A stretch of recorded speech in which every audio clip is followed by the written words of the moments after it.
Barcelona যাওয়ার পথে আটকে দেওয়া হলো বিজেপির কেন্দ্রীয় প্রতিনিধি দলকে। পুলিশের সঙ্গে ধস্তাধস্তির পর গ্রেফতার করা হলো মুক্তার আব্বাস নকভি, কীর্তি আজাদ, উদিত রাজ, রাহুল সিংহ সহ বিজেপির অন্যান্য নেতাদের। বিজেপির কেন্দ্রীয় প্রতিনিধি দলের মাক্তা সফর ঘিরে এদিন সকাল থেকে নিরাপত্তার কড়াকড়ি ছিল চূড়ান্ত পর্যায়ে। চৌমণ্ডলপুরে পৌঁছতেই তাদের আটকে দেয় পুলিশ। বিজেপি নেতাদের দাবি 144 ধারা মেনে তারা 4 জন মাক্তায় ঢুকতে চাইলেও পুলিশ সেই অনুমতি দেয়নি। দুপক্ষের মধ্যে বাদানুবাদ ক্রমশ উত্তপ্ত আকার নেয়। বিজেপি নেতারা ব্যারিকেড ভেঙে এগোনোর চেষ্টা করতেই পুলিশ কর্মীদের সঙ্গে তাদের ধস্তাধস্তি শুরু হয়। তারপরই বিজেপি নেতাদের গ্রেফতার করে পুলিশ।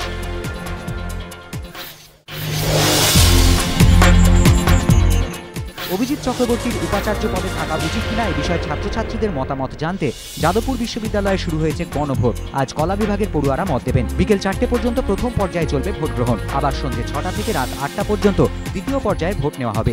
আগামীকাল ফল প্রকাশ। পরে 10 তারিখে সায়েন্স ও 11 তারিখে ইঞ্জিনিয়ারিং বিভাগের পড়ুয়ারা মত দেবেন। এদিনের ভোট পরিচালনার জন্য সুজাত ভদ্র, অনুরাধা তলোয়ার ও রুবি মুখোপাধ্যায়কে নিয়ে 3 সদস্যের এক পর্যবেক্ষক দল নিয়োগ করা হয়েছে।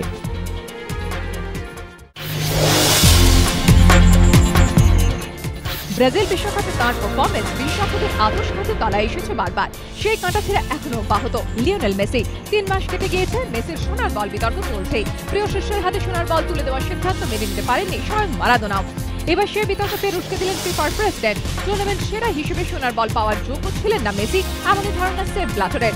রাশিয়ার একটি সাংবাদিক বৈঠকে ব্ল্যাটার বলেছেন, আমার মনে হয় মেসিকে সোনার বল দেওয়ার সিদ্ধান্ত সঠিক ছিল না। কমিটির সিদ্ধান্তে আমি রীতিমতো বিস্মিত হয়েছিলাম।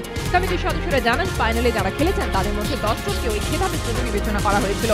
তাদের মধ্যে থেকে নির্বাচিত করা হয়েছে মেসিকে। 4 বারের ব্যালন ডিওর জয়ী হলেও গত 18 মাসে তার পারফরমেন্সে কিছুটা ফাটা।